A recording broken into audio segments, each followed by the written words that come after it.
run through the tape. In life, never give up, run through the tape. We never back down, never give up. You should know. Cleveland's big three are in rhythm. Hey, knocks it down. Find love. That's the name of this song. But the young Pistons are quickly gaining confidence. I love this team. I love that we fear nobody, and experience is going to be our best teacher. Out west, Lob City is open for business. Look out below! Hello, nasty! Blake Griffin thunders it in! I thought he was great. If he plays like that, we're a great team. All eyes turn to the Blazers' dynamic backcourt to deliver buckets. That's the challenge that we're up against, and we got to make adjustments. There's no backing down. We're going to come back and be ready to come out swinging. The playoffs continue on TNT.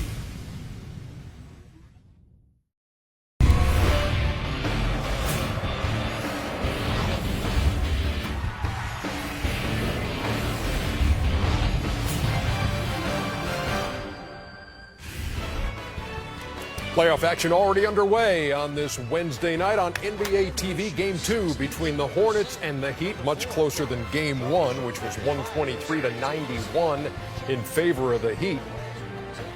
Al Jefferson is balling and on fire.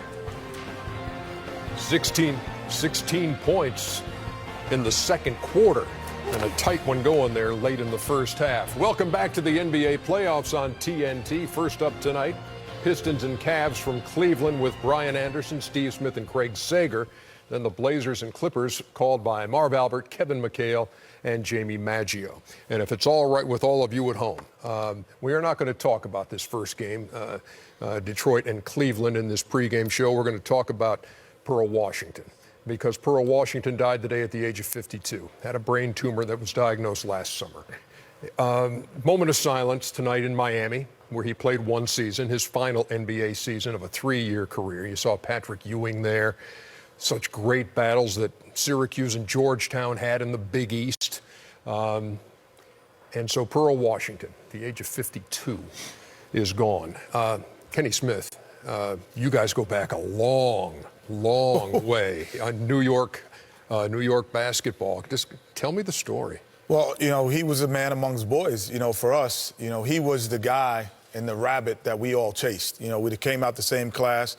The best New York City basketball class with Mark Jackson, him, Pearl Washington, and myself at that point guard position ever in that era. So he was the guy we always looked up to. We wanted to measure ourselves next to Pearl. We played AAU together. We traveled the world together and learned how to do it. And one thing he did for us is he brought so much attention to New York City that people noticed us.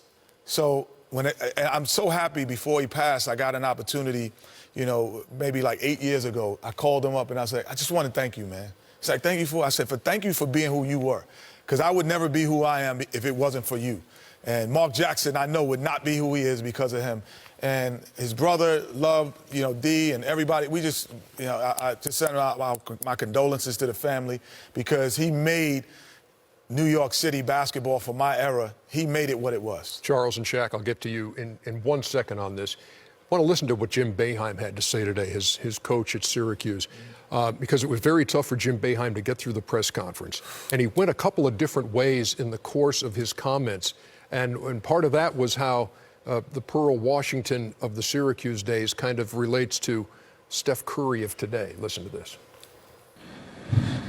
My two sons and I stay up at night till 10:30 at night, many nights, to watch Steph Curry play because he's just not a player. He's different. He's exciting.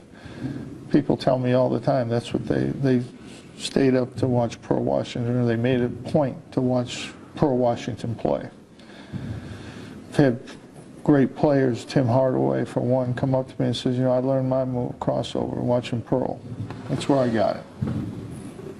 There's a man who works for the New York Times, Bedell Saget, who had a mini documentary on the crossover, which was awesome. I watched it today, and Hardaway was in it, Dwayne Wade was in it, Allen Iverson in it, all talking about the influence of guys like Pearl Washington. The thing that was interesting to me about Pearl, Ernie, he has such a flamboyant game, but he was one of the nicest, quiet men that I was ever around. I had the pleasure of meeting him and playing against him a couple times.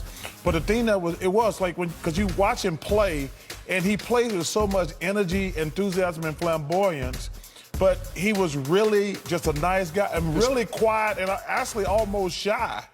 Yeah, and that was the thing that was really surreal to me, how a guy who can play with that much energy and exuberance, and when you meet him, it was he was just really just a nice man. He was a humble man. You know you're a true legend when people have never seen you, but they heard about you. Growing up in New Jersey, you hear about all the New York guards. So as a big guy who wanted to be a guard, whenever you did something smooth, yo man, that was Pearl Washington, like that was Earl the Pearl, like that was Walter Berry, like so. Even though I never met the man, you know, I know who he was. My condolences go out to his family, but you know, it's a tragedy for him to die so young at 52. But he was definitely a legend because when I was a youngster, not having a TV, hearing certain names, growing up in the park, his name always came out. If a guard did something flashy, Pearl Washington. You're playing like Pearl Washington today. Huge loss to the basketball community, certainly. Dwayne Pearl Washington at the age of 52. That's far too soon.